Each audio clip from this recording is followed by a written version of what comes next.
Nah, mulai. Oke, siapin dulu materinya.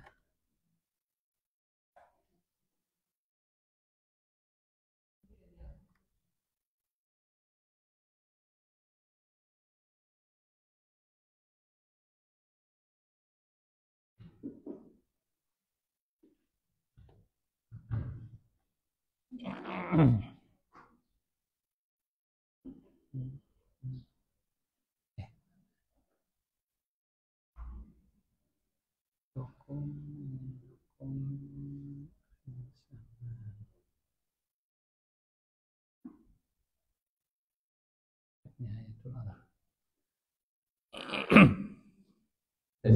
Nah,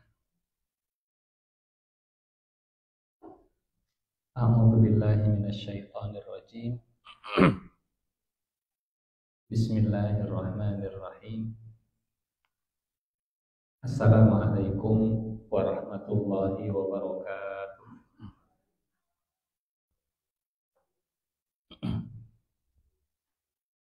Alhamdulillah.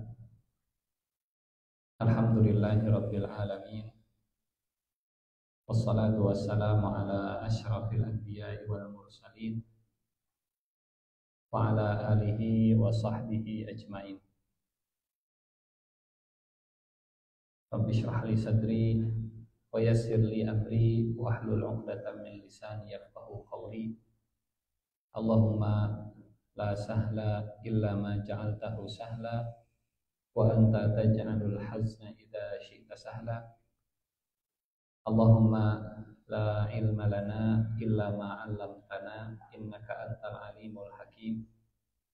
Allahumma allimna ma yanfa'una wanfa'na bima 'allamtana wa zidna ilman wa amalan ya rabbal alamin. Amma ba'du. Daramang Bapak Ibu sadayana sehat. Alhamdulillahirabbil alamin. Kita bersyukur alhamdulillah bulan Agustus, bulan kemerdekaan, kita masih diberikan kesempatan untuk berkumpul. Mudah-mudahan dalam pertemuan kita ada ridho Allah Subhanahu wa taala, ya. Dan semoga Allah memberi kita ilmu yang bermanfaat di majelis ilmu ini. Kemudian ilmunya kita bisa amalkan, kita bisa aplikasikan dalam keseharian, insya Allah. Hari ini temanya tentang apa judulnya teh? Menghalalkan yang diharamkan. Masih dalam pembahasan kajian tentang kitab Nihayatul Alam, kitab yang disusun oleh Muhammad Al-Uraifi, Syekh Muhammad Al-Uraifi, dalam rangkaian tanda-tanda akhir zaman, tanda-tanda kiamat kecil. Dan yang beliau sampaikan ini sekarang masuk ke nomor berapa? 46, 47. Lupa belum dipasang.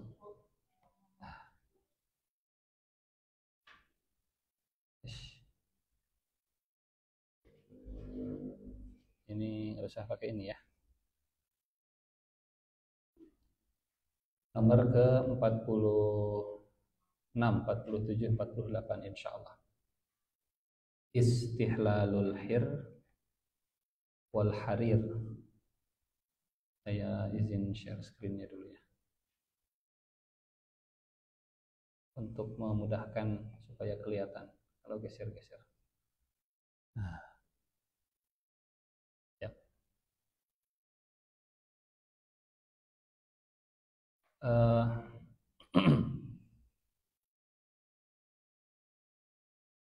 Yang ke-46, istihlalul hir wal harir wal khamra wal ma'azif.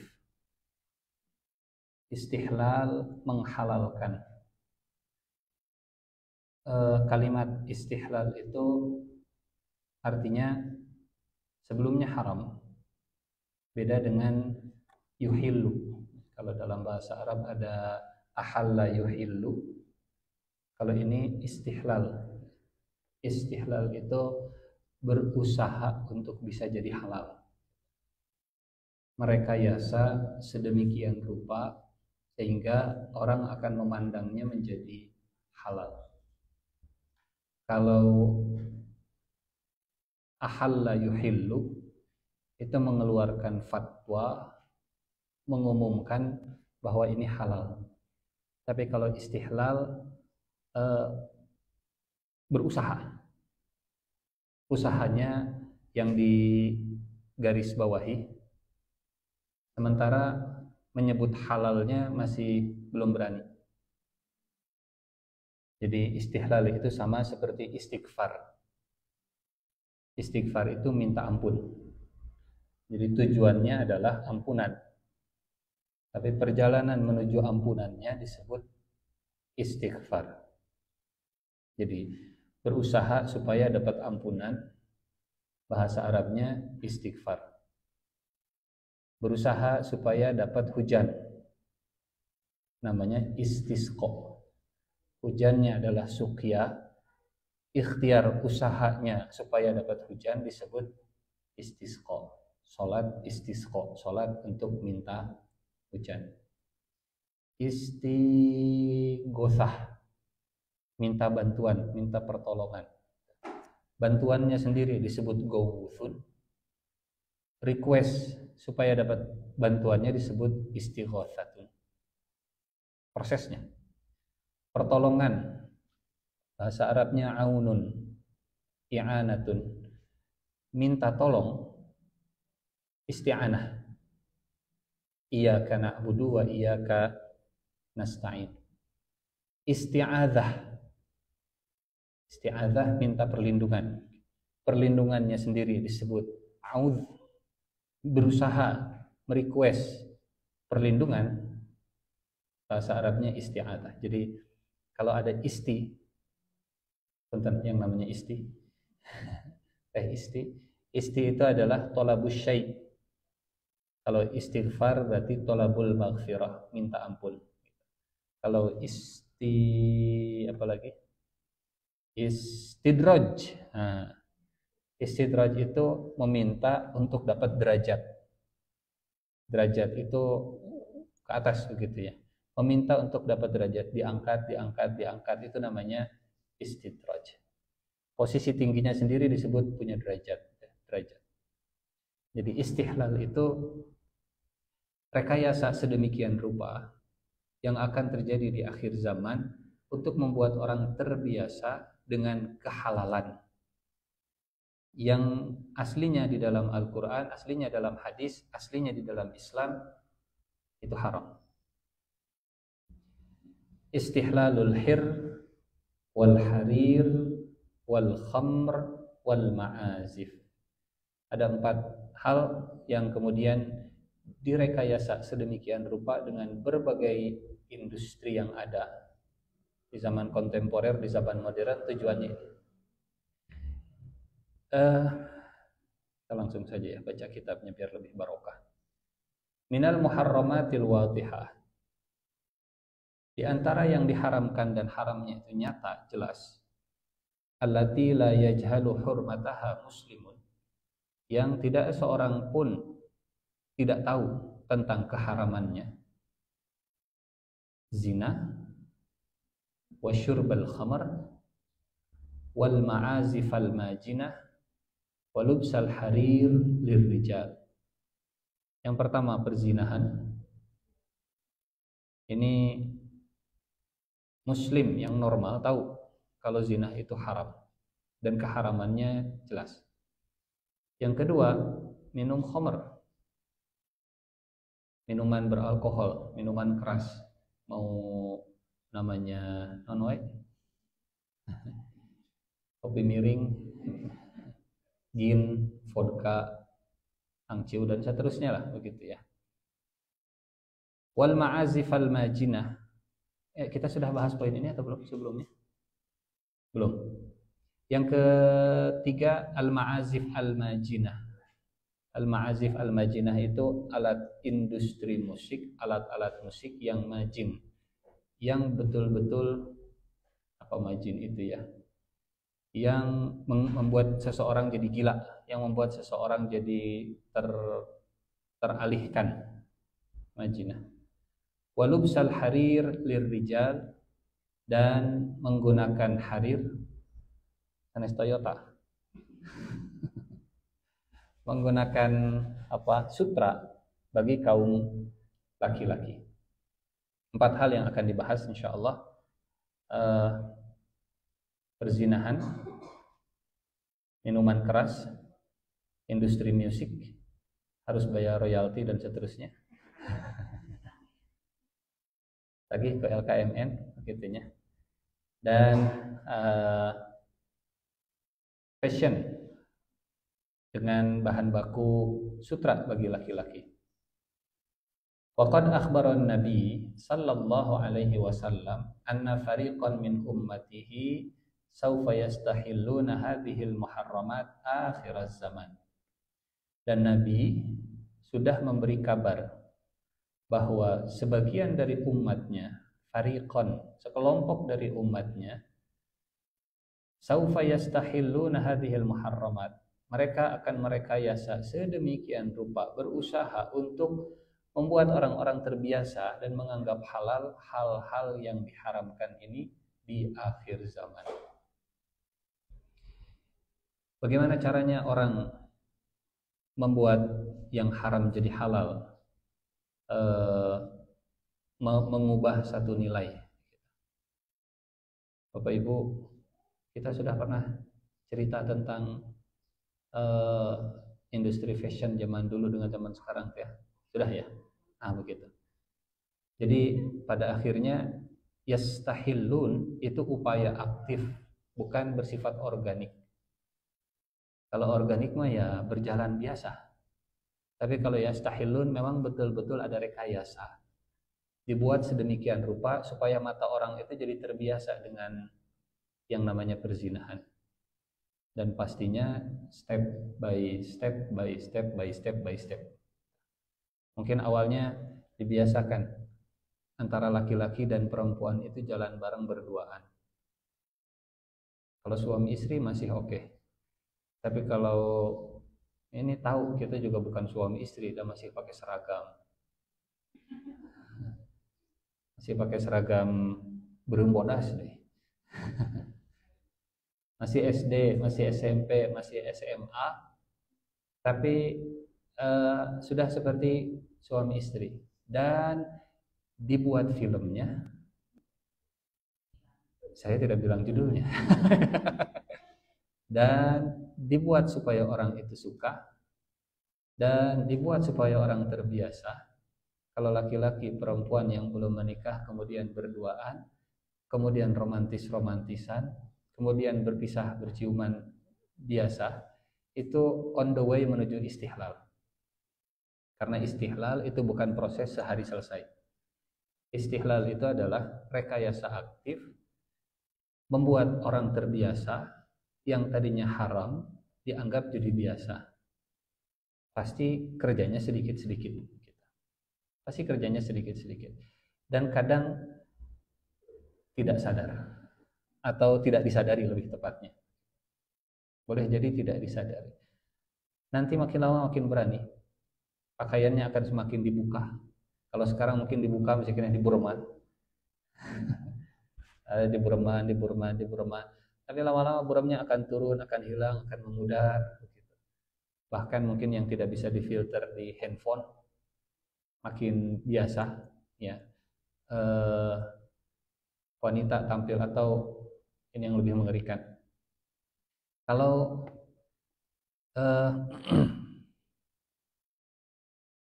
tampil sebagai perempuan padahal dia laki-laki dan dianggap sebagai sebuah lelucon. Tujuannya membuat orang terbiasa, pirage ngejok, pirage heureuy, pirage biasa. Tapi justru itulah yang membuat orang akhirnya jadi terbiasa. dibuat biasa dengan hal-hal yang bisa diterima, dengan candaan, dengan jokes, dengan hiburan begitu ya. Cuman hiburan. Kadang hiburan itulah yang jadi pintu masuk pertama supaya orang jadi terbiasa. Supaya orang jadi terbiasa.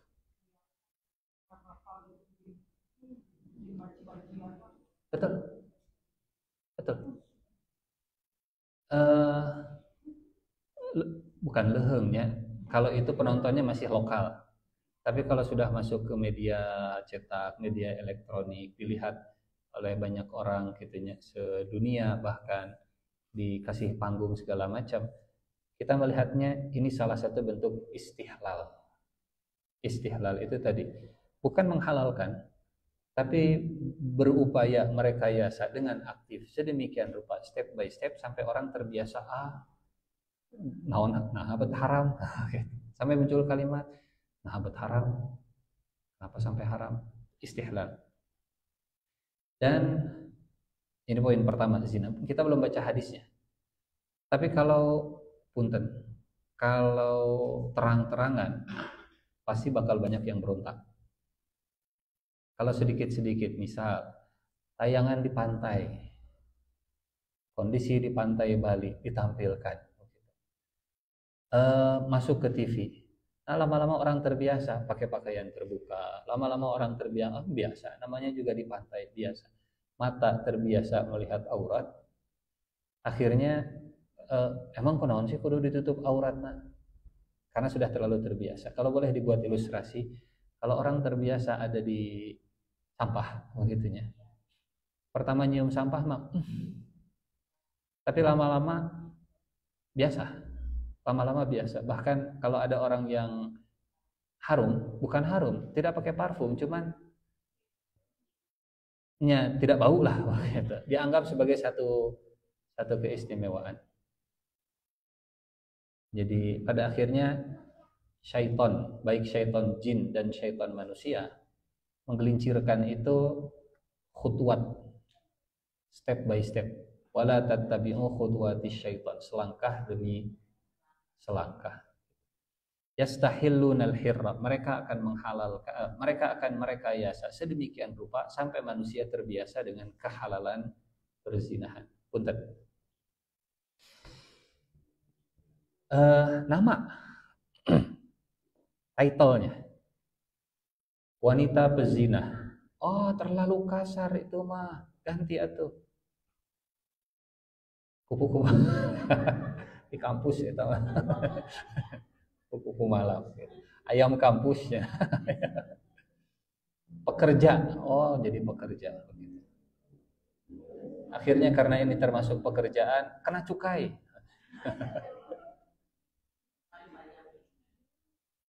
Artinya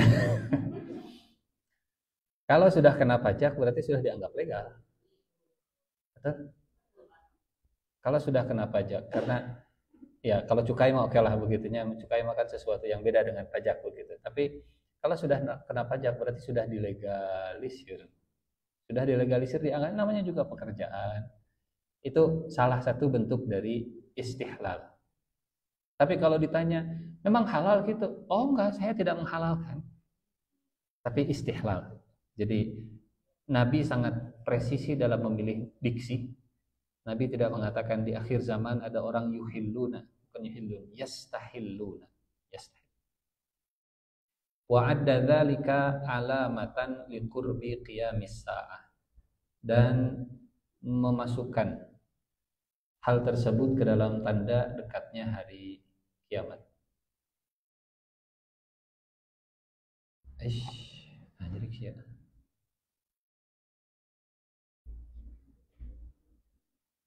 Mana tadi teh?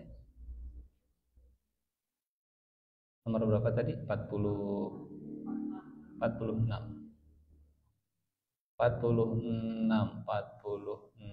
Ini dia. Wa ma'na istihlaluhum lihadhil muharramat ahadu syai'ain. Makna istihlal terhadap yang diharamkan itu ada dua. Yang pertama, i'tiqadu hilli hadhil umur wa annaha laysat haraman. Makna yang pertama istihlal itu meyakini halalnya perkara-perkara ini, meyakini bahwa ini bukan haram. Ini makna pertama. Walaupun tadi kita sampaikan makna yang pertama itu lebih dekat dalam bahasa ke yuhillu, bukan yastahillu. Makna yang kedua, au i'tiyadu fi'liha wa intishariha bainan nas hatta tusbiha la tunkiruhal alsun walal qulub fala yastash'irun nas hurmataha athna fi'lihim laha. I'tiyadu fi'liha dari kata adat. I'tiyad itu adat, membuat jadi sebuah adat istiadat. Berpakaian terbuka, perzinahan, cium-ciuman jadi sebuah adat.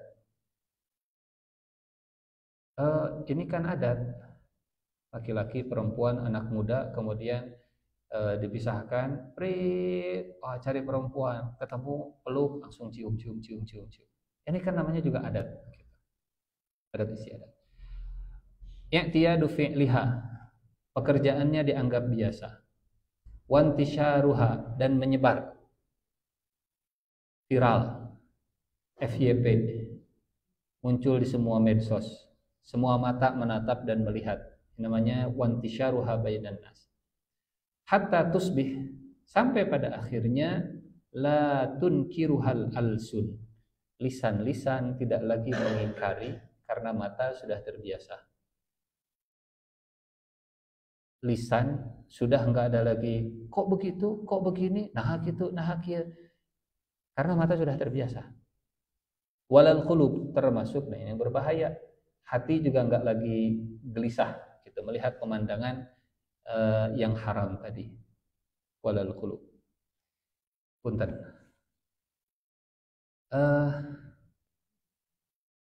Rasanya kita pernah sampaikan ini di bab tentang fahisyah.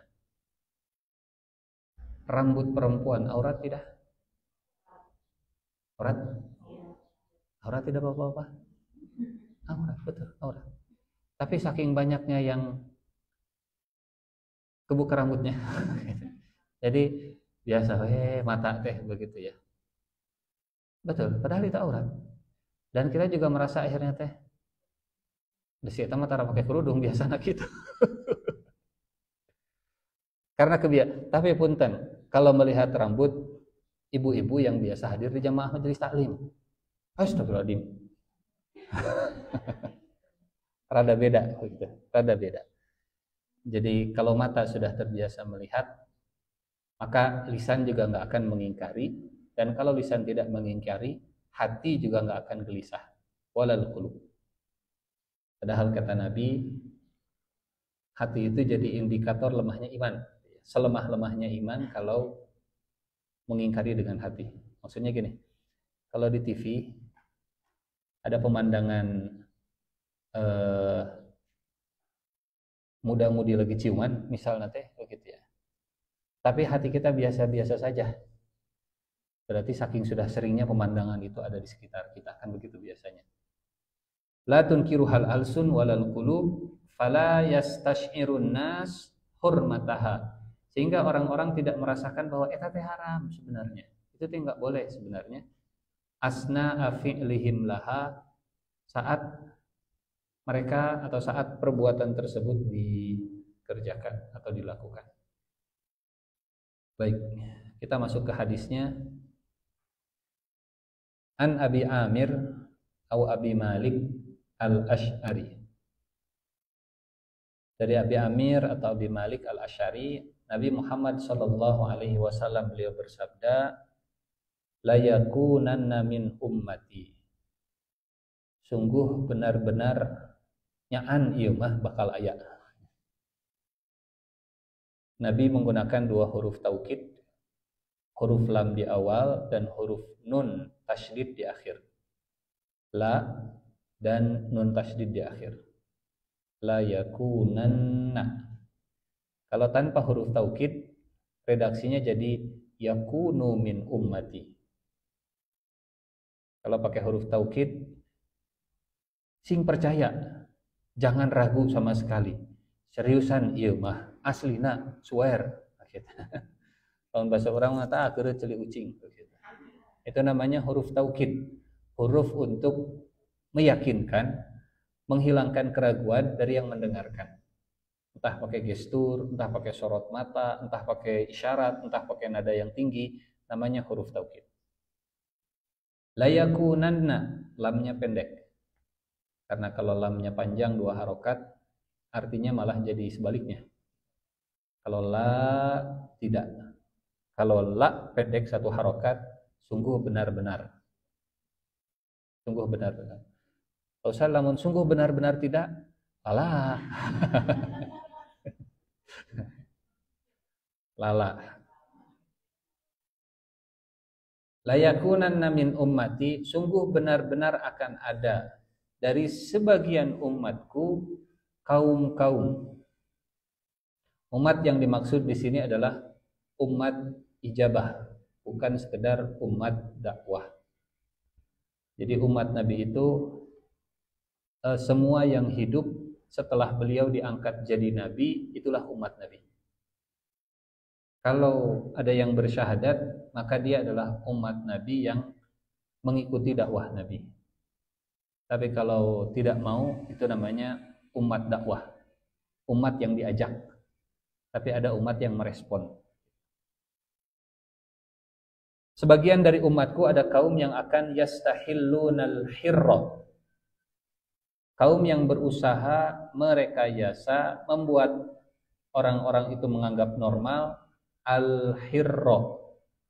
Al-hirra ini footnote-nya bikasril ha al-farja, kemaluan.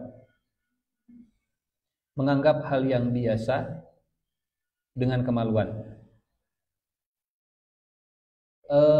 Ditafsirkannya, disyarah oleh para ulama adalah zina. Walaupun redaksi Nabi itu mutlak, umum. Yastahillunal hirra. Punten. Hadis ini bisa lebih luas dimaknainya.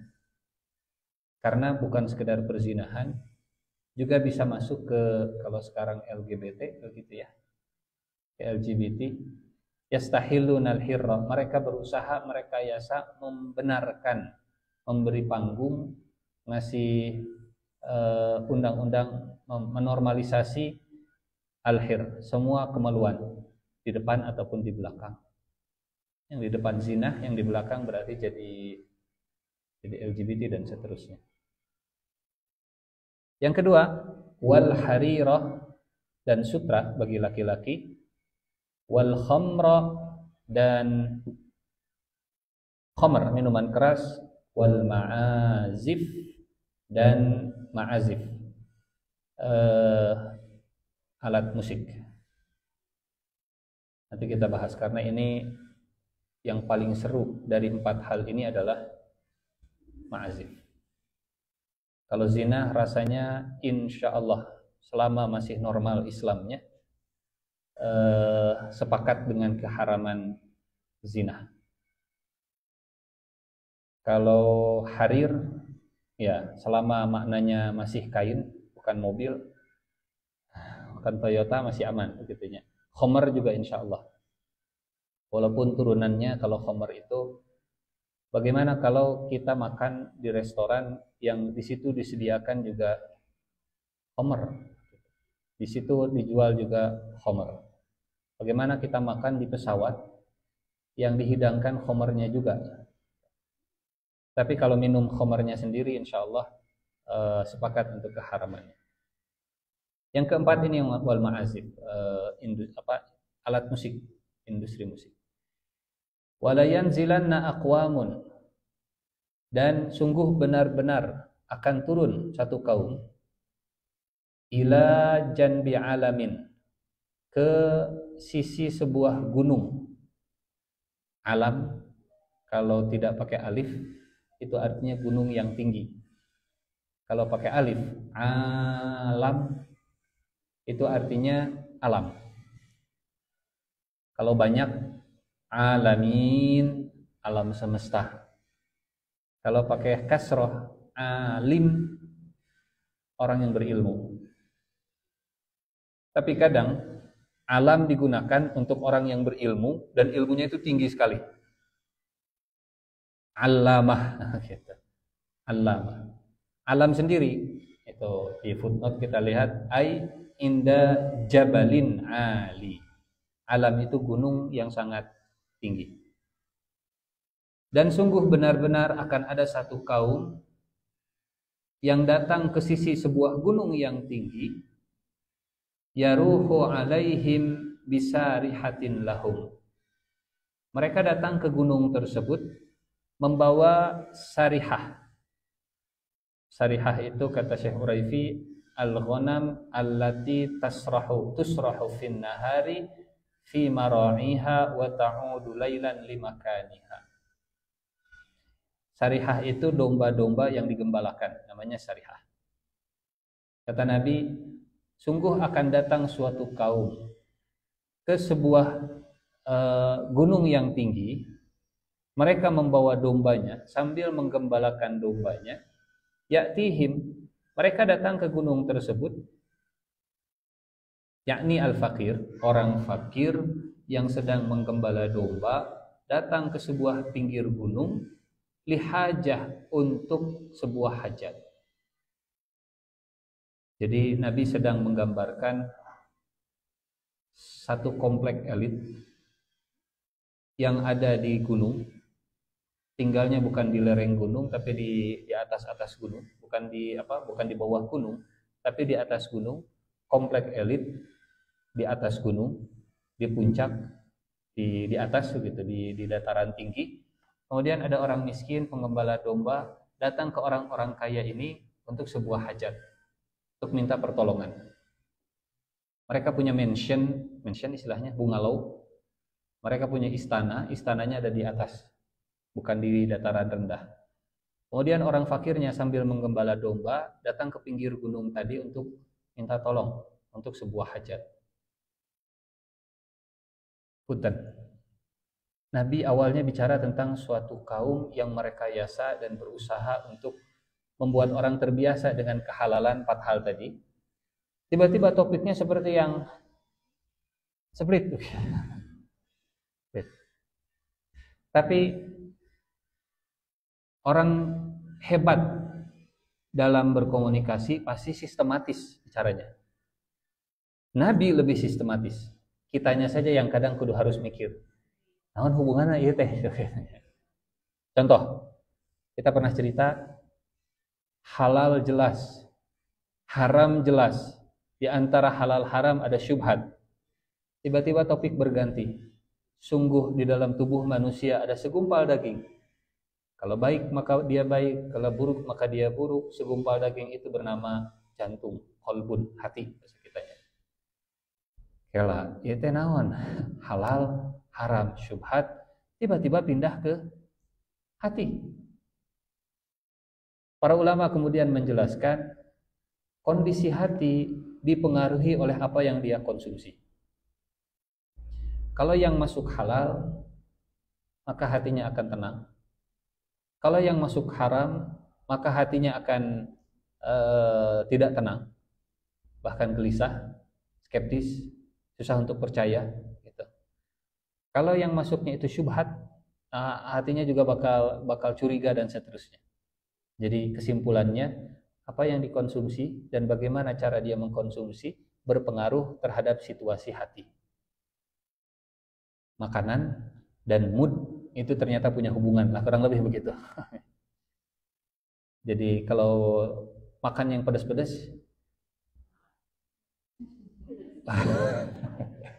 mungkin ngomongnya kayak pedas wae. Kunaon lah. Tapi kalau makannya yogurt hasil wae ngomong. Nabi sedang mengajarkan halal haram syubhat berpengaruh ke kondisi hati. Ya, ini maksudnya kita sedang cerita sekilas mungkin seperti yang tidak ada hubungan, tapi justru disitulah keistimewaan dalam retorika Nabi dalam menyampaikan sesuatu. Sekarang gini, Apa hubungannya antara satu kaum yang berusaha merekayasa, tiba-tiba Nabi bicara orang fakir menggembala domba datang ke pinggir gunung. Oh, kaum yang merekayasa berusaha membuat yang haram itu nampak halal, itu mereka orang-orang yang tinggal dengan kemewahan kelebihannya, dan mungkin dimension mereka sudah terjadi banyak kemaksiatan sampai akhirnya jadi kasus misalnya teh teman di Amerika masalah Epstein non Epstein file non PDD begitunya dan seterusnya gitu kan tinggalnya teh di daerah-daerah perbukitan di atas dan seterusnya begitu. Jadi ada orang fakir menggembalakan domba ke lereng gunung ini, ke lereng gunung ini lihajah fayaqulu, kemudian kata pemilik istana di atas gunung tadi, irji ilaina ghadan, besok sajalah, besok kalian pulang dulu sekarang, besok balik lagi, irji ilaina ghadan, balik lagi ke kami besok hari. Fayubayyituhumullah, maka kemudian kita lihat fayubayyituhumullah, di footnote-nya yuhlikuhumullahu lailan, maka pada malam itu orang-orang yang tinggal di atas gunung dihancurkan oleh Allah Subhanahu wa taala. Wa yad'ul ilma, lihat di footnote-nya, ay yuqi'al jabalul 'ali 'ala ru'usihim, bukan ilma berarti alama. Wa yad'ul alama, dalam malam hari itu Allah Subhanahu wa taala akan membalikan gunung menimpa kepala mereka. Malam hari itu Allah akan menghancurkan mereka. Wa yamsahu akharina qiradatan wa khanazir ila yaumil qiyamah, dan yang lain kemudian akan diubah menjadi qiradah itu monyet, khanazir itu babi sampai hari kiamat. Masakha itu diubah secara fisik. Di Allahu a'lam bisawab, kalau istilah kita sekarang genetiknya itu berubah begitunya. Dan akhirnya mereka qiradatan wa khanazir, menjadi monyet dan menjadi babi sampai hari kiamat. Yang hancur dengan gunungnya, yang tersisa kemudian berubah jadi monyet dan jadi babi. Ada dua topik di hadis ini.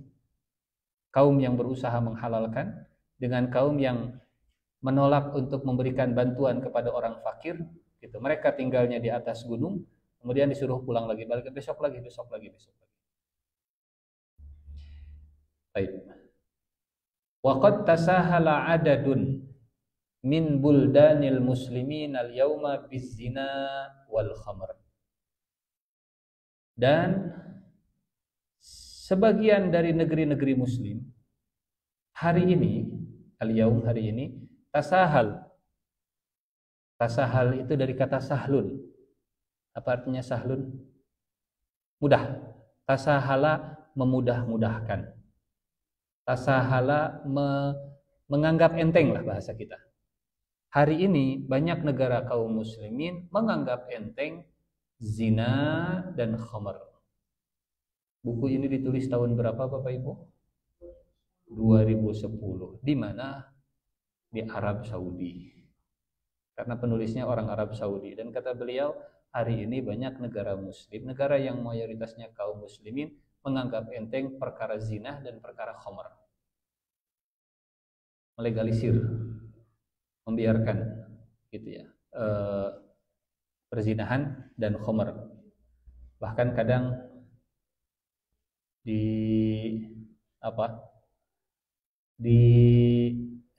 normalisasi kalau ingin ada hotel, pengen jadi hotel bintang 5 ya, syarat hotel bintang 5 atau bintang 7 harus menyediakan alkohol.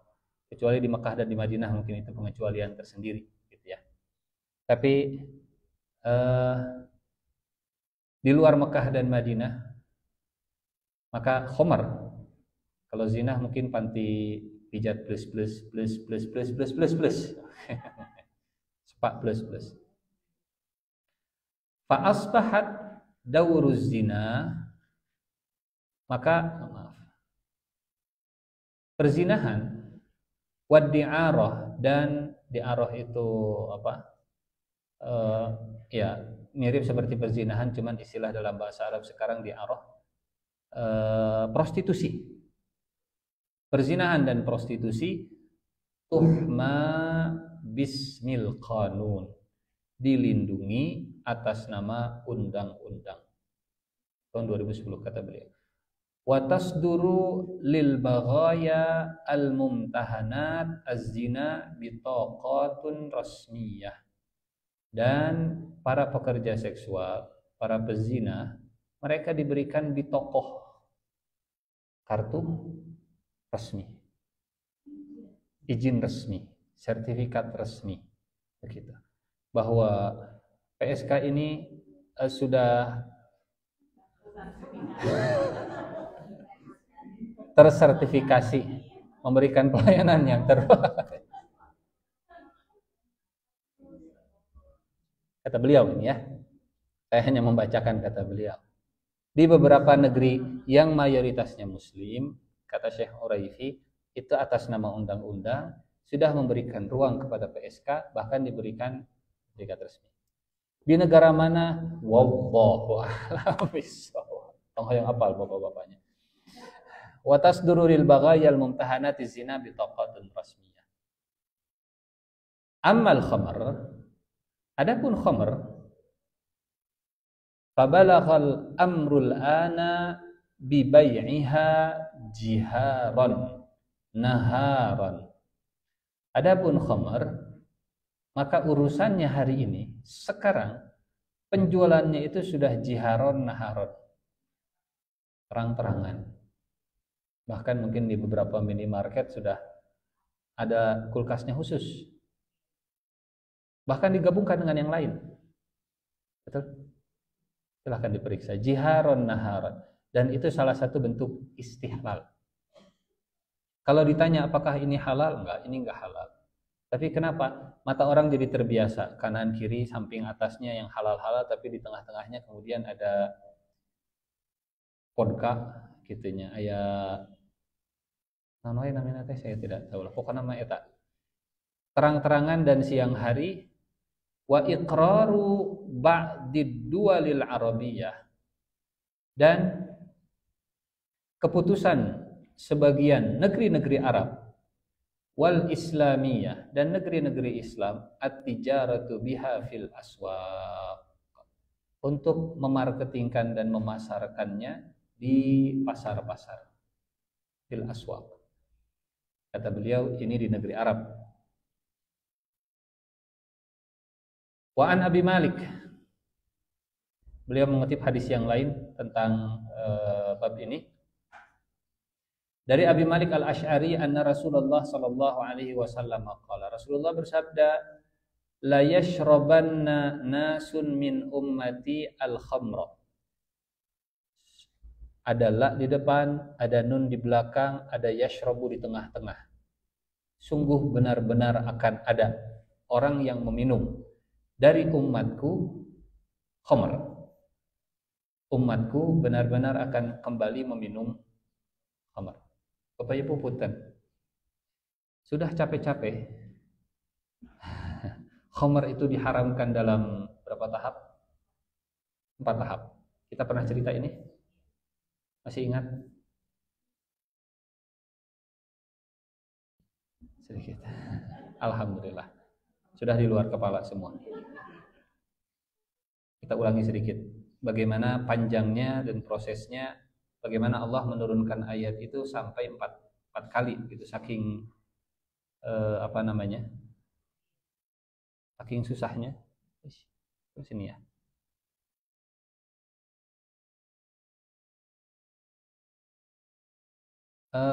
Ayat yang pertama, saat Allah Subhanahu wa taala sakaran wa rizqan hasana, di surat An-Nahl ayat 67. Ini ayat yang pertama di dalam Al-Qur'an yang nyinggung masalah khamr. Belum diharamkan, cuman dimention, cuman disebut. Dan dari buah kurma dan anggur kalian membuat minuman yang memabukkan dan rizki yang baik. Sungguh pada yang demikian itu benar-benar terdapat tanda kebesaran Allah bagi orang yang memikirkan. Wa min thamaratin nakhili wal a'nabi tattakhiduna minhu sakaran wa rizqan hasana. Allah menyinggung apa yang dilakukan oleh para sahabat terhadap buah-buahan rizki yang Allah berikan. Ada yang dipakai buat mabok, ada yang dipakai buat rizki yang baik. Hukumnya apa? Enggak ada hukumnya. Cuma nyebut saja kalian mabok-mabokan dari rizki yang Allah berikan. Jadi enggak boleh, enggak bilang begitu. Enggak bilang begitu, cuma ada dua manfaatnya. Ada dua hal yang ada pada buah korma. Jadi rizki yang baik kalau dia langsung dikonsumsi, tapi kalau sudah ada intervensi manusia itu jadi memabukkan. Tanpa menyebutkan tinggalkan, tidak boleh, haram, jangan, nggak ada kalimat begitu. Artinya Allah tahu kalian melakukan itu. Allah tahu kalian menggunakan mabuk itu dengan korma dan anggur. Ini karena ayatnya turun di namun diurang. Allah tahu kalian suka ngelem dan ngaibon. Allah tahu kalian suka pakai kucubung. Kecubung, osokan kecubung. Allah tahu kalian suka pakai tape dan seterusnya di lama, ketan dan seterusnya. Allah tahu. Ini yang pertama.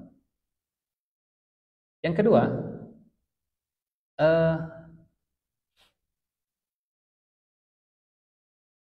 saat kejadian sahabat mabuk sholat,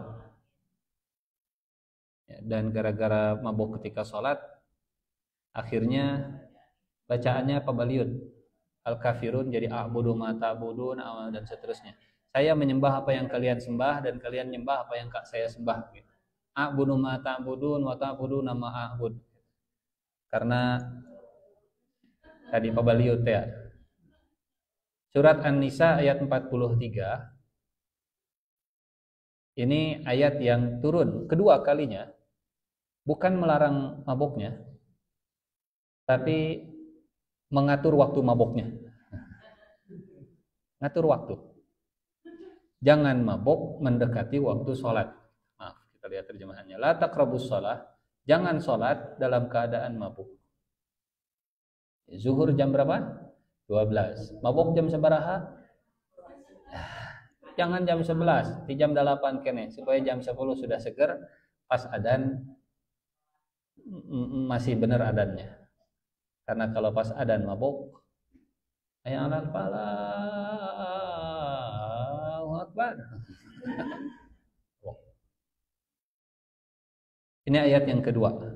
Berangkat dari satu kejadian, akhirnya diatur waktu mabuknya. Kalau bahasa kita jam malam. Ada jam malam. Karena waktu malam lebih panjang, ke subuh, setelah mabuk tidur, setelah itu besok kerja biasa lagi. Diatur waktu mabuk.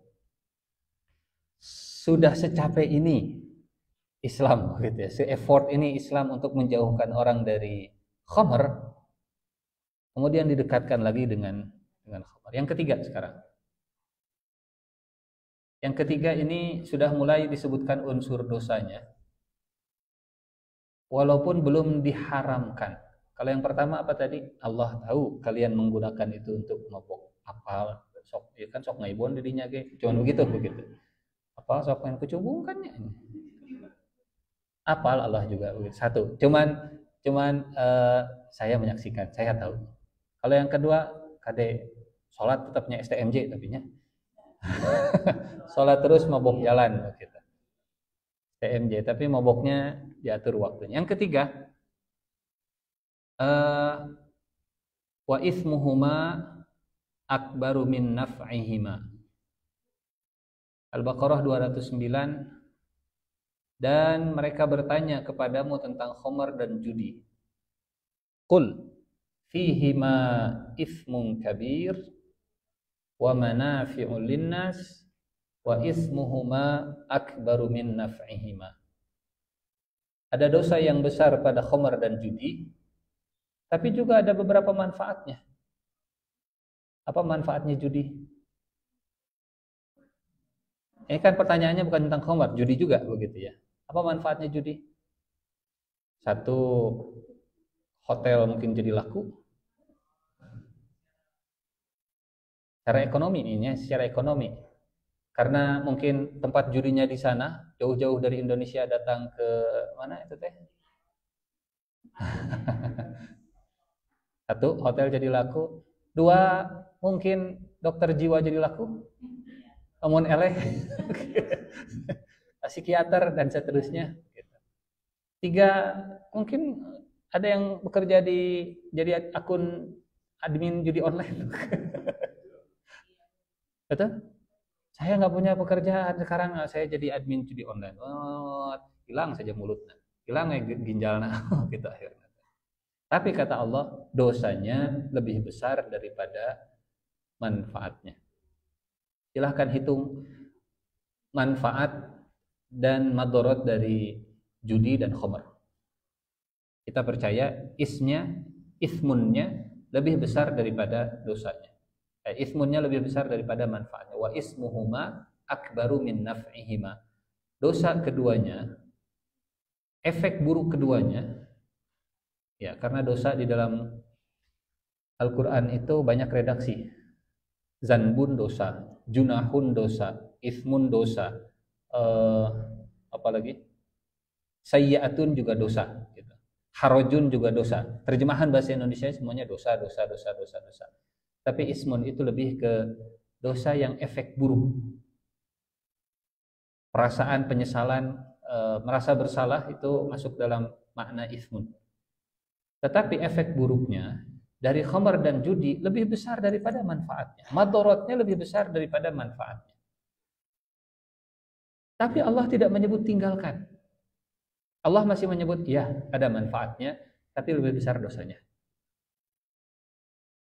Setelah ayat ini turun, saat ayat ini turun, sebagian sahabat Nabi masih ada yang minum khamar. Kan kata Allah juga ada manfaatnya. Ada, kata Allah juga judi masih ada manfaatnya. Kenalah main slot, main dragon,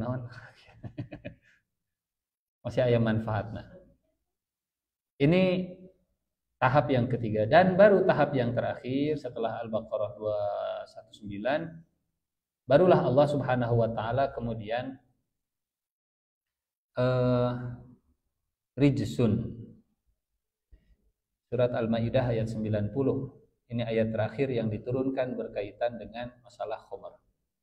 Ya ayyuhalladzina amanu innamal khamru wal maisiru wal ansabu wal azlamu rijsun min amali syaitan fajtanibuh la'allakum tuflihun. Kalau ingin untung besar, jauhilah khamr. Kalau ingin untung besar, jauhilah judi. Karena bandar judi itu nggak ingin pemainnya itu untung. Kalaupun untung di awal supaya taruhan lebih besar. Taruhan lebih besar sudah keluar, dibuat kalah. Kalau ada pemain yang berusaha mengotak-ngatik server judi, ditewak nanti. Yang ditewak bukan bandar judinya, tapi yang ngotak-ngatik server judinya. Jadi berkorban untuk berhala dan mengundi nasib dengan anak panah termasuk perbuatan syaitan, kotor termasuk perbuatan syaitan. Jauhilah perbuatan itu agar kalian mendapat keberuntungan. Ini ayat terakhir yang diturunkan untuk mengharamkan perbuatan judi dan minum khamar khususnya.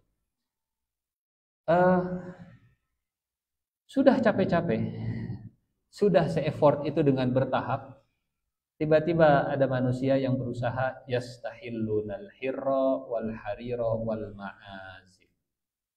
Kata Nabi, la yashrabanna nasun min ummati al-khamra. Sungguh benar-benar akan ada orang-orang dari umatku yang meminum khamr. Yusammunaha, mereka akan memberi nama kepada khamr tersebut bi ghairi ismiha, dengan nama yang lain. Apa bahasa Indonesianya? Eufemisme.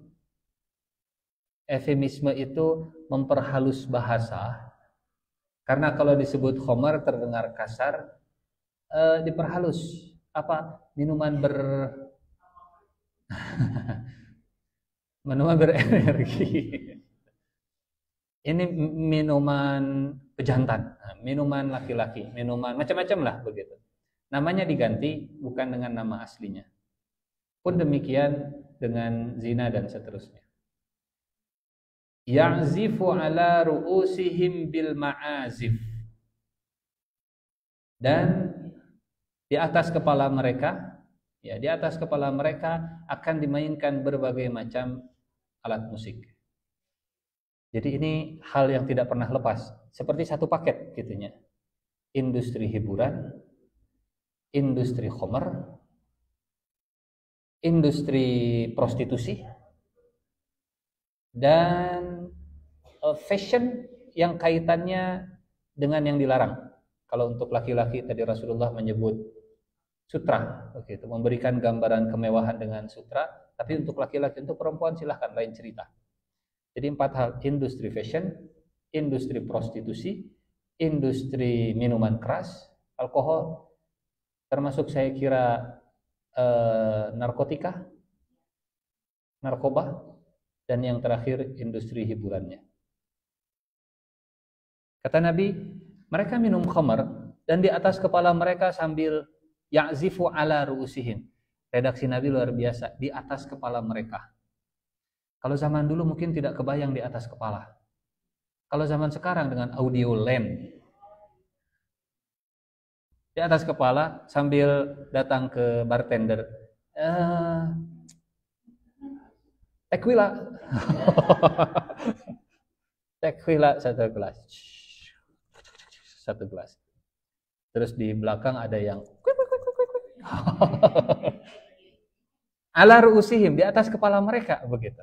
Persis seperti yang digambarkan. Kalau zaman dulu pun, zaman dulu yang namanya sambil mabok kemudian ada industri hiburannya, itu nggak di atas kepala, tapi di depan mata. Belum ada audio line ke atas, gitu, belum ada speaker di atas. Tapi Nabi menggambarkan ala ru'usihim, di atas kepala mereka.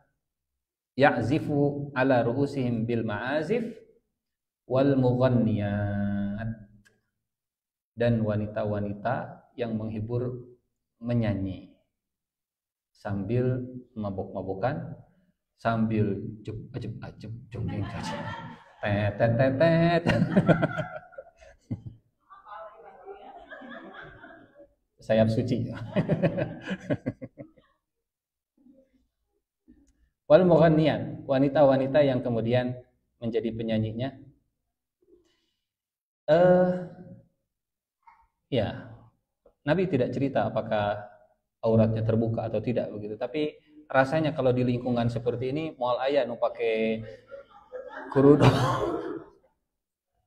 nyanyi pakai kerudung, pakai hijab begitu rapi, begitu. Kemudian tola, itu nyambung. Bukan lingkungannya di situ.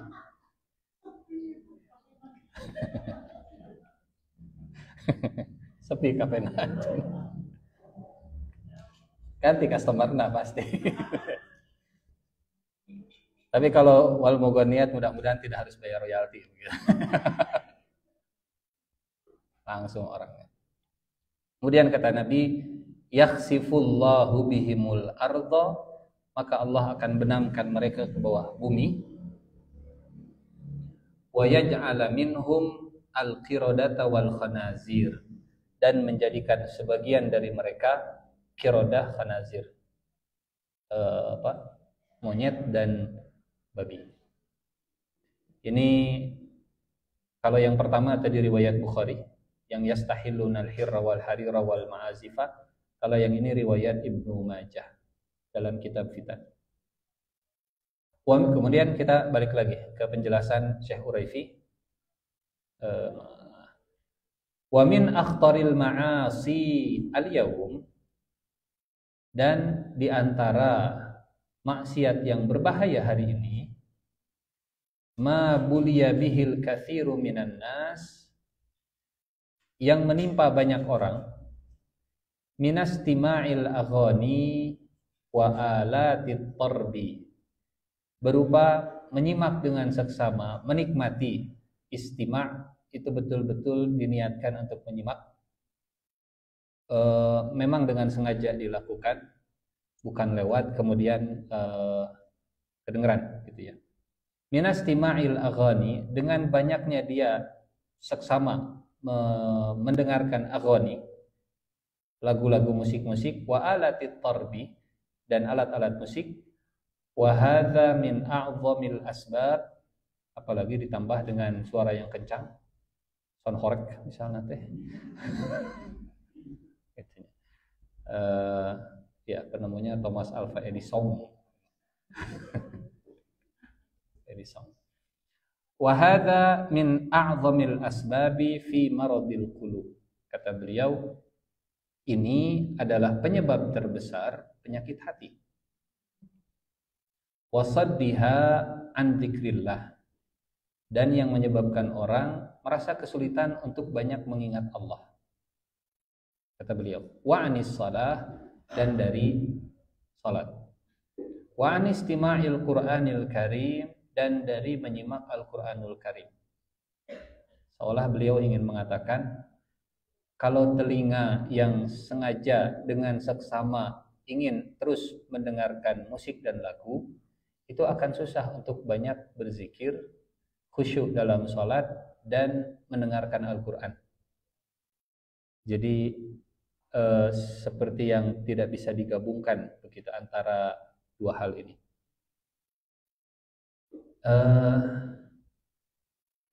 Wal intifa'i bihi, dan mengambil manfaat dari zikir, sholat, dan Al-Quran. Kama qala azza wa jalla, kemudian beliau mengutip surat Luqman ini ya.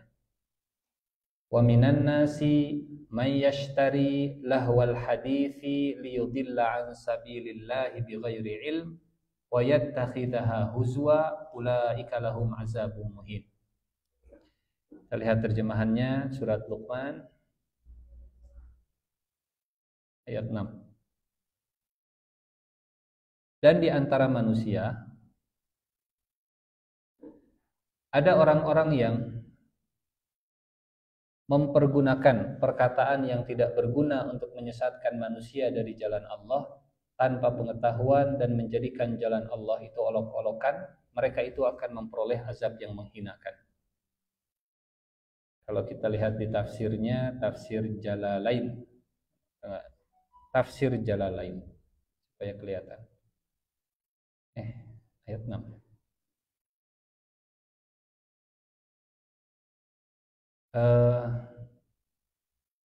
Ada enggak?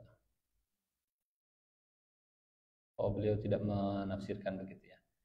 Kalau Syekh Uraifi, beliau menafsirkannya, wa fassara ahlul ilmi, sebagian ahlul ilmi menafsirkan lahwal hadis bi annahul ghina wa alatil lahwi. Lahwal hadis yang dalam terjemahan tadi kita baca perkataan yang tidak berguna, itu diterjemahkan alat musik dan lagu-lagu yang melenakan. Kita coba baca tafsirnya, misal tafsir At-Tabari. Kata Imam At-Tabari,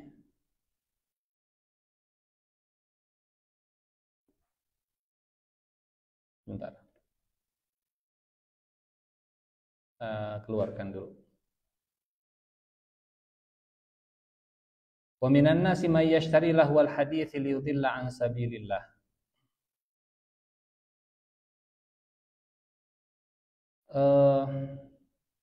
Dari Abi Umamah, qala Rasulullah sallallahu alaihi wasallam, Rasulullah bersabda, la yahillu bai'ul mughanniyati wala shira'uhunna wala tijaratu fihinna wala asmanuhunna wa fihinna nazalat hadhil ayah wa minan nasi may yashtari lahwal hadits. Tidak halal menjual budak yang sengaja untuk jadi penyanyi, mughanniyat, atau membelinya, atau memperdagangkannya, atau memakan harganya, dan pada merekalah Allah menurunkan ayat ini. Pada merekalah Allah menurunkan surat Luqman ayat ke-6. Kita baca lagi tafsir yang lain. Bentar. Ini hal yang bahasan yang panjang. Mana lagi? Apa yang Allah muliakan? Asbabun nuzulnya, kita coba rangkum saja supaya lebih mudah. Asbabun nuzul ayat ini turun karena ini surat turunnya di Mekah, mengomentari orang musyrik namanya An-Nadhr bin Harith. An-Nadhr bin Harith ini kuliah lah kalau bahasa kita. Pergi ke Persia, ke perpustakaan Persia, kemudian beli buku-buku, dan pulang ke Mekah, cerita tentang sejarah Persia, pahlawan-pahlawan Persia, superhero-nya Persia. Karena zaman dulu tidak ada TV, sehingga hiburan itu ya cerita. Hiburan itu berupa storytelling. Gitu. Zaman dulu tidak ada bioskop dan seterusnya, hiburannya storytelling. Kemudian kalau An-Nadhr bin Haris mendengar ada orang yang mau masuk Islam, An-Nadhr bin Haris manggil, sini. Daripada mendengar Muhammad, saya punya cerita yang lebih menarik dari Muhammad, cerita dari Persia. Sampai akhirnya An-Nadhr bin Haris punya uang. An-Nadhr bin Haris dia beli budak perempuan yang suaranya bagus. Kemudian kalau ada orang yang mau masuk Islam, kata An-Nadhr ke budaknya, kamu pergi ke rumah si fulan, layani si fulan, nyanyi di rumah si fulan, kasih makan si fulan, kasih minum si fulan, supaya si fulan itu enggak datang ke rumah Muhammad. Nah, pada An-Nadhr bin Haris inilah ayat ini turun. Jadi, wa minan nasi may yashtari lahwal hadis, dan di antara manusia, kata Allah, ada orang-orang yang di antara manusia ada orang-orang yang yashtari, membeli menggunakan lahwal hadis, perkataan yang tidak berguna untuk menyesatkan manusia dari jalan Allah. Mau masuk Islam, sibukkan dia dengan nyanyian. Kalau nggak bisa dengan nyanyian, panggil dia, saya akan kasih cerita-cerita yang menarik. Jadi yang disebut dengan ma'azif dalam hadis, itulah wal hadis di dalam Al-Quran. Konteksnya ketika hadis ini atau ayat ini turun adalah perbuatan dari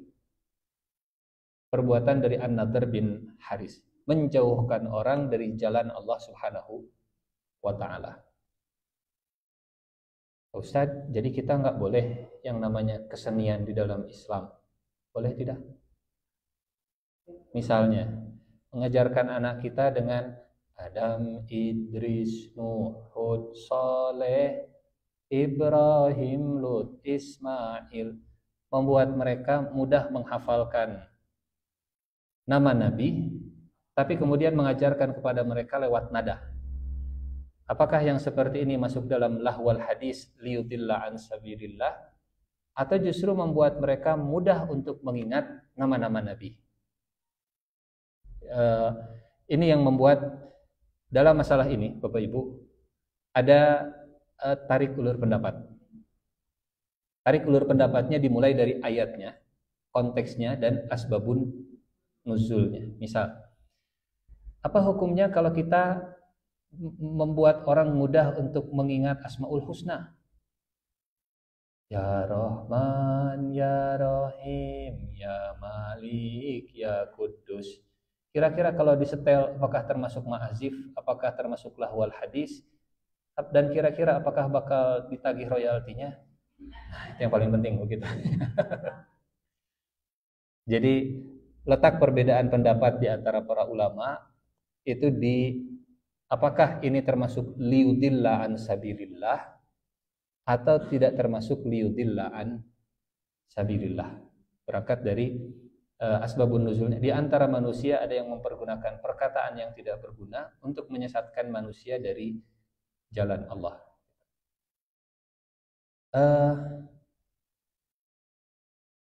Ada syair-syair yang bahkan oleh Nabi pun ikut didendangkan saat beliau menggali parit di perang Khandaq. Betul. Apakah itu termasuk lahwal hadis? Pastinya tidak, karena mustahil Nabi lahwal hadis. Nabi menyemangati para sahabatnya, juta gentar, bela yang benar, yang bayar mah orang. Maha juta gentar. Jadi mana yang masuk dalam ma'azif, mana yang masuk dalam lahwal hadis, dan mana yang itu divalidasi oleh Rasulullah Sallallahu Alaihi Wasallam. Nabi punya seorang penyair namanya Hasan bin Thabit. Dan Hasan bin Thabit beliau dimotivasi oleh Nabi, serang orang musyrik dan Jibril akan bersama dengan engkau. Uhjuhum wa ruhul qudusi ma'aka. Dan Hasan bin Thabit itu seorang influencer lewat postingannya, kalau bahasa kita. Seorang influencer lewat syair-syairnya, lewat seninya. Sekali Hasan bin Syair menggubah syair, beliau seorang pujangga. Kalau kita kan, mungkin aku bukan pujangga yang pandai merangkai kata. Tapi Hasan bin Thabit, beliau kalau bikin syair itu indah luar biasa. Karya terkenal lah begitu ya, komposer terkenal. Dan Nabi memotivasi Hasan bin Thabit. Punten, Abu Bakar pernah datang ke rumah Rasulullah Shallallahu Alaihi Wasallam saat hari raya. Dan saat itu di rumah Rasulullah ada dua orang wanita yang sedang pakai rebana, taktok, duf. Abu Bakar marah, di rumah Rasulullah Shallallahu Alaihi Wasallam. Kata Nabi, wahai Abu Bakar, da'uhu, biarkan, karena ini sedang hari raya, dan hari raya orang itu ceria bahagia. Jadi akhirnya bagaimana mengkompromikan begitu ya, antara yastahillunal ma'azif dengan prakteknya dalam kehidupan Nabi. Ada penyair, ada duf, bahkan Rasulullah juga bersyair dalam perang Khandaq. Persimpangannya adalah lahwal hadis tadi. Jadi apakah dengan kesenian ini membuat kita semakin jauh dari zikir? Apakah dengan kesenian ini membuat kita makin jauh dari sholat? Apakah dengan kesenian ini membuat kita makin jauh dari Al-Quran? Apakah dengan hiburan, karena intinya ma'azif itu hiburan. Apakah dengan hiburan ini, punten, kalau sekarang kan sudah mulai banyak hiburan yang sifatnya musik, entah itu di Spotify, entah itu di Spotify,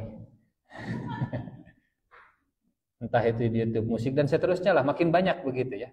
Atau di radio dan seterusnya, mayoritas radio juga isinya lagu-lagu.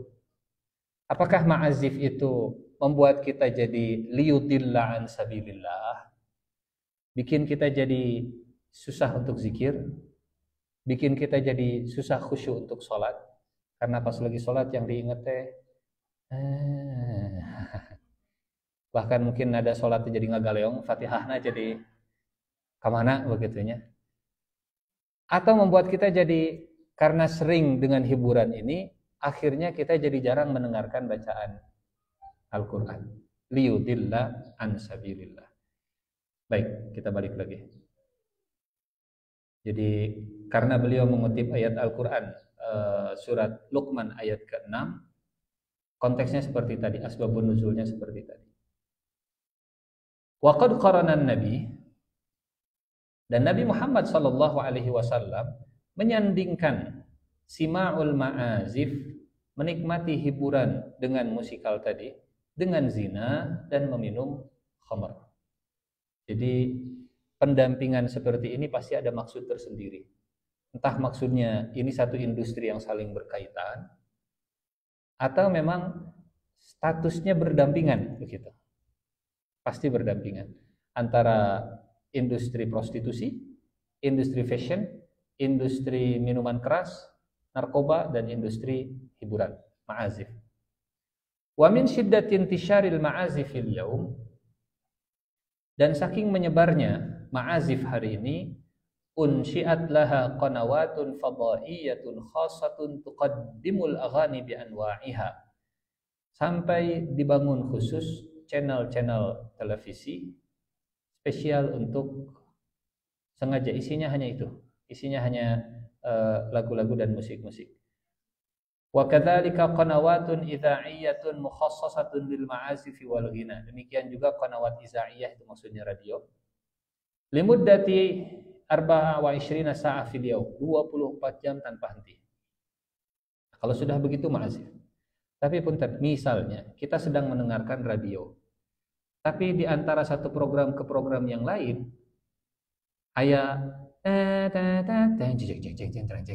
apakah yang seperti itu disebut ma'azif yang dihalal, yang dimaksud oleh Rasulullah Shallallahu Alaihi Wasallam? Atau kita lagi ngaji, tiba-tiba handphone kita bunyi dan nada dering handphonenya bela caw caw caw caw caw, misalnya teh begitu. Apakah itu yang dimaksud oleh Nabi sebagai industri hiburan yang kemudian dihalalkan? Enggak. Karena yang dimaksud dengan lahwal hadisi liyudilla an sabilillah, saat telinga dibuka sengaja untuk menyimak dengan tujuan mengalihkan kita dari hal-hal yang lebih penting itu semua. Namanya juga industri hiburan. Apakah kita kalau misalnya sengaja nada dering hurung, itu diangkat wae sedang menikmati supaya terus pantesan antara diangkat merendah sedang menikmati nada deringnya. Baik, kata Abdullah bin Mas'ud. Qala Abdullah bin Mas'ud, ini bukan hadis, ini testimoni Abdullah bin Mas'ud. Innal ghina yunbitun nifaqa fil qalbi kama yunbitul ma'uz zar'a. Sesungguhnya lagu-lagu, musik-musik itu bisa menumbuhkan penyakit nifak di dalam hati seperti air menumbuhkan tanaman. Kita bisa proporsional ya, maksudnya proporsional itu begini.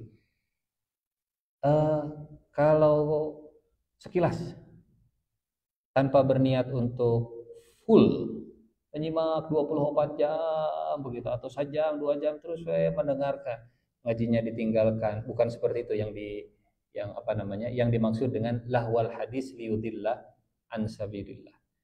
Jadi kewaspadaan, kehati-hatian ya, karena bisa menumbuhkan kemunafikan, kata Abdullah bin Mas'ud. Selesai. Lanjut ke hadis yang berikutnya di pertemuan depan insyaallah. Judulnya Tamanni An-Nas Al-Maut. Manusia banyak yang berharap untuk mati. Depresi, mending maut welah. Pusing, mending maut welah. Kejar-kejar pinjol, mending maut welah. Tapi nggak boleh. Kalau masih ada hutang jangan berharap mati. Karena yang mati syahid pun kalau masih punya hutang tahan. Kenapa yang mati syahid walaupun dalam peperangan punya hutang tidak akan masuk surga dulu? Supaya tidak jadi pelarian. Liar mikiran hutang, ayo kita berjihad, Allahu Akbar, maut, alhamdulillah. Oh enggak, kata Allah enggak bisa begitu. Masih ada hubungan yang harus diselesaikan di akhirat, hubungan masalah keuangan. Wallahu a'lam bishawab. Ada pertanyaan sebelum ditutup? Enggak. Di konteks musiknya nih, apa yang boleh ya, tidak boleh, apa dan itu jadi boleh. Kalau yang membolehkan Bismillahirrahmanirrahim. Kalau yang membolehkan yang dipukul itu berangkat dari praktek Rasulullah Shallallahu Alaihi Wasallam di rumahnya. Tapi yang dipukul pun bisa masuk dalam ma'azif. Kalau terus-terusan, ayo setiap hari kita pakot 24 jam. Dan dia lupa dari zikir, dia lupa dari sholat, dia lupa dari Quran, dia tidak pernah menambah ilmu dan seterusnya begitu. Eh, 24 jam hanya mengurusi masalah hal tersebut, walaupun hanya dipukul, itu bisa jadi ma'azim. Jadi ma'azim. Sejauh yang saya pahami, wallahu a'lam bishawab, bukan ke dipukul, dipetik bernada atau tidak bernadanya. Karena yang dipukul pun bisa bernada. Yang dipukul pun misalnya tok tok tok tok tok tok tok tok tok tok tok tok tok tok tok tok tok ben cabok akhirnya begitunya. Bisa bernada, apalagi sekarang konsep dipukul itu bisa beragam. Digital mukulnya. Dan saya mah tidak dipetik, kumaha tuh? Iya tinggal di tung tung tung. Saya tidak tahu apa namanya begitunya. Pokoknya nama melodi yang cuma disentuh-sentuh lah begitu. Ala kulli hal. Sejauh yang saya pahami, bisa salah. Bukan dipetik atau dipukulnya, tapi apakah ini bisa liudillah an sabilillahnya atau jadi lahwal hadis? Lahwal hadis itu dari kata lahwun. Lahwun itu melenakan. Lahwun itu kalau kita punya sesuatu yang sangat penting, tapi terdistraksi dengan sesuatu yang tidak penting, itu namanya lahwun. Alhaakumut takasur. Alha lahwun. Laibun walahwun.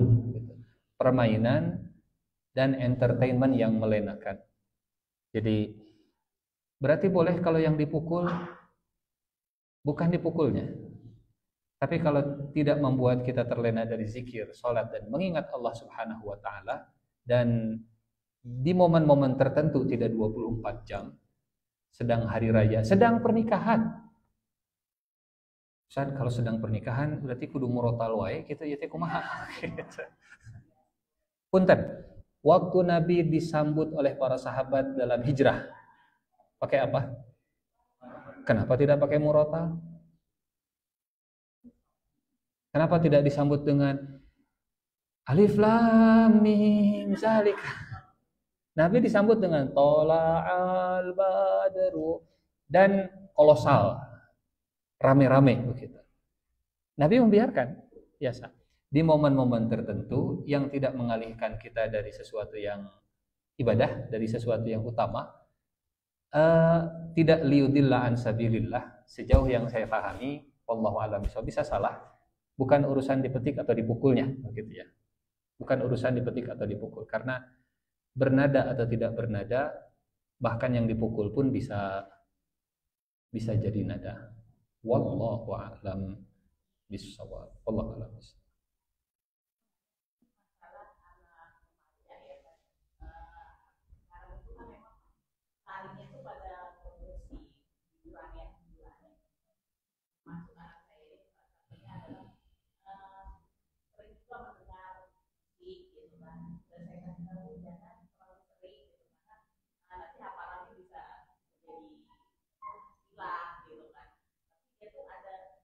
Kecenderungan keseniannya itu tinggi gitu kan.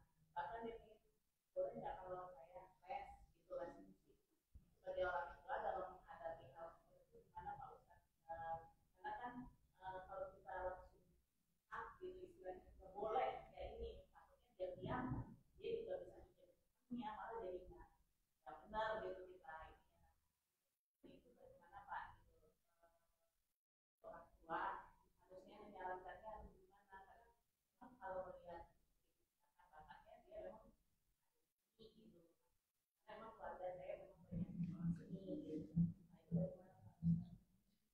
Ya, ini kompleks pastinya. Kompleks karena sekarang rasa-rasanya tidak ada yang tidak ada yang bisa lepas dari yang namanya kesenian. Backsound, bikin konten ada backsoundnya segala macam, upload status pasti ada backsound di belakangnya begitu ya, dan seterusnya. Intinya begini, sejauh yang saya pahami, wallahu a'lam bishawab, tanpa bermaksud menghalalkan apa yang Rasulullah sebut ini haram begitu. Tapi kalau kita bisa memberikan alternatif semaksimal yang kita bisa, yang juga punya sifat kesenian. Kalau zaman dulu kori, istilah kitanya kori, itu juga bagian dari kesenian suara. Bahkan kesenian suara qori itu juga bisa pakai nada loh. Kalau orang sekarang kan pakai beatboxnya, pak cepak cepak dundang dundang. Memang tidak pakai ma'azif, kita mangan di dia ma'azifna sadayana. Wik wik wik wik wik. Sudah ada di mulut. Satu mungkin. Satu itu. Yang kedua, qori itu Masya Allah. Saya pernah belajar sedikit. Kata guru saya, bahkan do re mi fa sol la si do si la so fa mi re do itu bisa dipraktekkan dalam baca Quran. Walaupun tidak semuanya, walaupun tidak semua. Tapi kesenian dalam Quran itu level ke bawah, level paling bawah. Satu yang wajib, dua yang sunnah, tiga yang seni. Yang wajib membaca sesuai tajwid, tahsin. Yang sunnah membaca pakai nada. Yang ketiga, nadanya sesuai dengan makna. Kita pernah ngasih contoh dari mi fa sol la si do di Al-Quran? Tidak pernah. Mohon maaf kalau misalnya rada agak leongnya, ya mah contoh. Ada ayat begini, beliau yang ngasih contoh ayat ini. Dan beliau ngasih contoh, do re mi fa sol la si do. Dari bawah ke atas, nanti dari atas ke bawah. Wa uzlifatil jannatu lil muttaqina ghaira ba'id. Re mi fa sol la si do. Wa uzlifatil jannatu lil muttaqina ghaira ba'id. Sekarang dari atas turun ke bawah. Hadza ma tu'aduna likulli awwabin hafiz.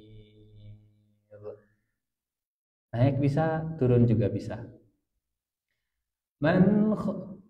Gitulah pokoknya mah terus. Ala kulli hal. Jadi kalau ingin melarang, pastikan kita memberikan alternatif. Karena tanpa alternatif, larangan itu hanya menyebabkan tindakan-tindakan ilegal.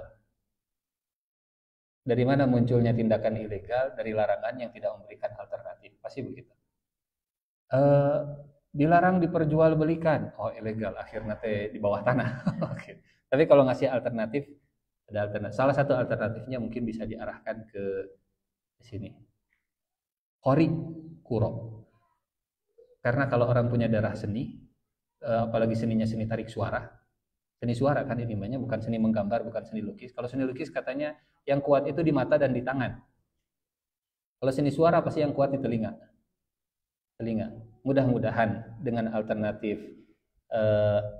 kadang punten untuk melarang sesuatu dengan ngasih alternatifnya dulu. Pernah mendengar cerita Ashabul Ukhdud? Ashabul Ukhdud pakai kho. Yang tadinya dia itu direkrut istana jadi tukang sihir, tapi di tengah jalan dia ketemu kiai atau ulama atau ahli tauhid gitu. Jadi akhirnya tiap dia dari rumah mau belajar ke istana belajar sihir, di tengah jalan dia ngaji dulu. Pulang dari istana, belajar sihir di istana, balik lagi ke situ. Jadi ngajinya pagi dan sore, TPA nanti TPA pagi dan TPA sore. Siangnya ke Hogwarts University dengan Profesor Dumbledore belajar sihir. Hari siang nama kocep pada. Tapi pagi hari kul huwallahu ahad. Sore hari kul a'udzu birabbin nas. Ini cerita Ashabul Ukhdud. Jadi dunia hitam dan dunia putih, ilmu hitam ilmu putih dipelajari. Sampai akhirnya Allah tempatkan dia di moment of truth. Jadi persimpangan jalan. Yang persimpangan jalan ini membuat dia akhirnya memilih salah satu. Itu cerita surat Kita mau cerita ini? Pertemuan berikutnya? Baik. Kalau begitu kita pending ke pekan depan insyaallah. Judulnya Ashabul Ukhdud insyaallah. Ada lagi? Enggak?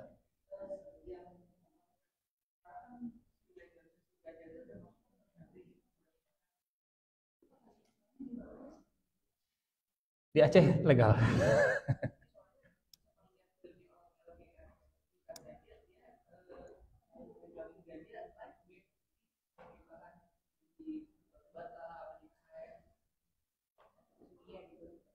Oh, bukan untuk dikonsumsi berarti, bukan untuk dimakan. Hmm. Eh, Ganja makan daunnya herbal begitu, herbal. Cuman memang jika kecubung umurnya, jika kecubung di orang, cuman ya begitu dampaknya. Sehingga karena ini datangnya dari alam dan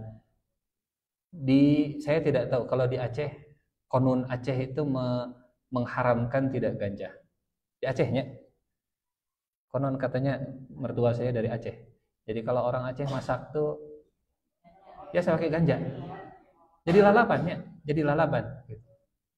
Apakah hukum daun ganja seperti daging babi? Jelas tidak. Enggak seperti daging babi.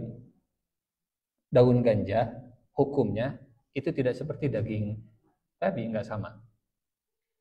Tapi efek dari daun ganja kalau dimakan berlebihan mungkinnya itu akan jadi khamar. Akan jadi khamar. Nah, saya tidak tahu apakah konun di Aceh itu yang perdanya perda syariat begitunya, apakah mengatur urusan itu. Kalau di sananya saja misalnya dilegalkan misalnya teh, sehingga kalau masuk ke kita, wallahu a'lam bisawab, kayaknya ini lebih ke undang-undang positifnya. Undang-undang positifnya. Jadi kalau bendanya sendiri, herbalnya sendiri mungkin kalau sedikit tidak, saya tidak tahu, tidak pernah nyoba juga begitu. Wallahu a'lam bishawab. Tapi kalau sudah berubah bentuk, bukan lagi berbentuk ganja yang masuk ke badan, kalau di sana kata konunnya itu tidak haram untuk dikonsumsi, maka ketika berubah bentuk itu juga tidak haram. Yang haram itu kalau daging babi aslinya haram, berubah kemudian jadi cet, kuas, nah itu juga haram. Berubah kemudian jadi kulit sepatu begitu. Dorok itu dorok kulit sapi kan dia bahaya begitunya. Atau tas hitam dari kulit bahaya. Muar bakri. Aslinya memang haram, kemudian diubah jadi kulit itu haram. Tapi ganja sendiri, apakah daunnya itu haram untuk dikonsumsi? Kalau memang di sana konunnya tidak mengharamkan, kemudian diubah, diolah jadi batu bata dan seterusnya, batu batanya tidak haram. Wallahu a'lam bishawab. Enggak.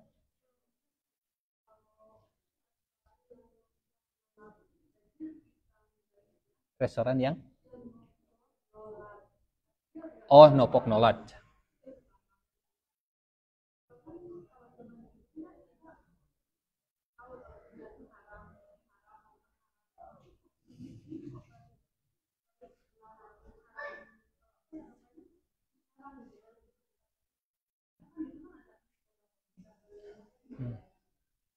Baik.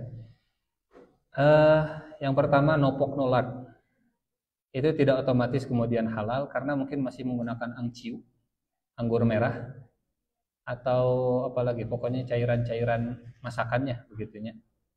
Karena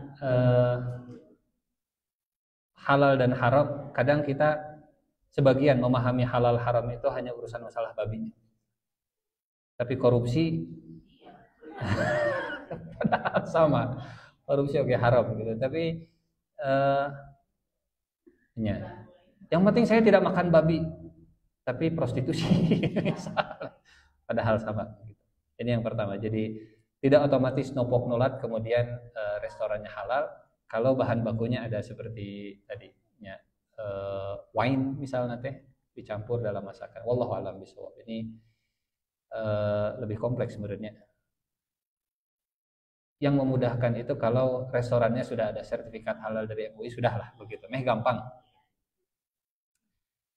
insya Allah. Asal bagian apa yang mengeluarkan sertifikat halalnya masih tidak masuk angin, aman lah begitu. Khawatirnya masuk angin masalahnya begitu. Yang kedua, permasalahan musik ini sebetulnya sudah ada dari zaman imam mazhab. Mayoritas imam mazhab mereka juga berbicara tentang masalah halal haram musik ini. Dan ayat lahwal hadis tadi yang ada di surat Luqman ayat 6 itu juga tarik ulur perbedaan pendapatnya juga ada. Jadi berangkat dari asbabun nuzulnya seperti tadi, Allah menyebutnya lahwal hadis, bagaimana pemaknaan dan pemahamannya. Apakah lahwal hadis itu dongeng-dongeng superhero dari Persia yang itu khayalan dan tokoh-tokoh fiktif yang diceritakan oleh Nadhr bin Haris, atau lahwal hadis itu adalah hiburan-hiburan yang melenakan supaya orang tidak mau syahadat kepada Nabi. Jadi akhirnya saya secara pribadi lebih cenderung ke pendapat ini bukan tentang bukan tentang rebananya, tapi ini tentang sejauh mana rebana itu bisa membuat orang jauh dari jalan Islamnya. Gitu. Kalau sehari-hari hanya rebana terus-terusan, sholat kayak piano terus-terusan, gitunya. Sampai akhirnya disuruh sholat susah, disuruh ngaji susah, disuruh zikir susah, disuruh orang tua susah, itulah yang disebut dengan ma'azif. Tapi kalau misalnya kita lagi nonton berita, tiba-tiba misalnya ada iklan dan iklannya kemudian pakai background musik, dan rasanya kita mah tidak sengaja untuk indah sekali background musik dari iklan ini. Rasanya nggak sampai seperti sebegitunya. Jadi wallahu a'lam bishawab. Hal ini sudah jadi wilayah yang dari dulu sudah ada tarik ulur pendapatnya. Mungkin karena kita mengambil pendapat yang ini, jadi tidak mendengar pendapat yang itu. Akhirnya jadi pas ada pendapat ini, oh geningan kieu, seperti sesuatu yang baru, padahal mungkin kitanya yang baru mendengar. Wallahu a'lam.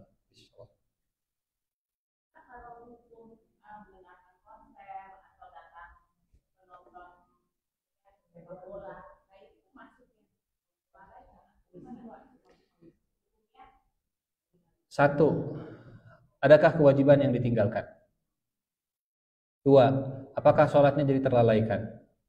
Tiga, apakah efek setelah itu kita lebih dekat kepada Allah atau semakin berjarak? Ini jawaban diserahkan kepada masing-masing. Karena intinya liyudilla an sabilillah. Masing-masing akhirnya punya parameter, punya indikator, punya pegangan. Apakah dengan saya hadir di sini makin jauh dari Allah, makin susah zikirnya, makin lalai sholatnya, atau justru setelah hadir saya pengen sholat tahajud. Walau alam, saya tidak tahu. Mungkin yang konsernya adalah pejuang Palestina misalnya. Mari kita berjuang misalnya begitu. Akhirnya jadi ayo kita nyumbang ke Palestina, Allahu Akbar.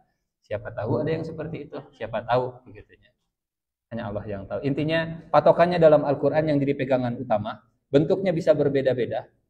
Konsernya online kumaha di rumah masing-masing tapi berbayar, kemudian kita nonton. Apakah itu bisa jadi ma'asif? Cek apakah itu bisa liyudilla an sabilillah. Subscribe Spotify misalnya, apakah itu bisa masuk dalam liyudilla an sabilillah? Masing-masing silahkan punya jawaban tersendiri. Ada, saya mas Spotify juga setel murotal kok misalnya. Cuman setelah murotal ngacak. Cek celok, tak balik deh kena murotal teh lami. Misalnya. Karena kan shuffle nanti lamun mayar mah bisa disusun. Giliran tidak mayar, Anda sedang mendengarkan Spotify. Orang teh yang milih iya tapi kaditu deui, ka mana deui gitu dicek celokkeun. Wallahu a'lam. Cukup? Insyaallah. Oh ada, mangga silakan.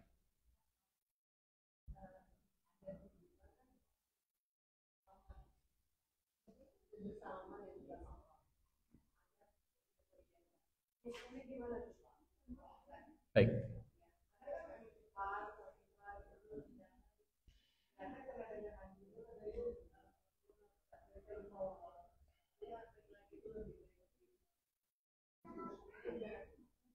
Baik. Kalau yang dimaksud dengan bersalaman itu bersentuhan kulit seperti ini, sebaiknya dihindari. Tapi kalau yang dimaksud dengan bersalaman, apa kabar? Salam Sunda, salaman juga kan gitu. Itu nggak masalah. Kan itu juga salaman. Nah, yang berbahaya, apa kabar? Kita sudah begini, malah mendekati, ini juga salaman begitu ya. Alternatif salaman yang di satu sisi kita ingin akrab, tapi di sisi yang lain kita juga ingin menjaga adab dan syariatnya. Jadi kumaha damang sehat, masya Allah, sing dan seterusnya lah begitu ya. Apakah salamannya dilarang? Salaman diperintahkan. Yang dilarang itu adalah sentuhan tangannya, cipika-cipikinya yang bukan mahramnya. Itu pun yang bukan mahram itu kalau usianya jomplang, yang satu masih di bawah akil balik, itu nggak apa-apa. Belum akil balik, begitu ya. Belum akil balik. Misalnya masih bayi atau masih kecil, bukan mahram memang dengan kita, nggak masalah. Atau dia sudah balik, bahkan sudah lebih dari balik, sudah sepuh luar biasa. Misalnya, dan kita ketemu dengan kakek yang sudah sepuh luar biasa, yang sigana moal syahwat deui begitu. Itu juga nggak apa-apa, salaman yang sentuhan. Tapi lamun masih listrikna tarikeun ngerenyet kalau jer langsung naik, langsung tegangan listrik tinggi, meleduk, nah itu sebaiknya dijaga begitu ya. Bisi konslet. Jadi lebih baik salam Sunda lah begitu. Yang dilarang bukan salamannya tapi sentuhan tangannya. Wallahu a'lam bishawab. Kita tutup dengan doa kifaratul majlis.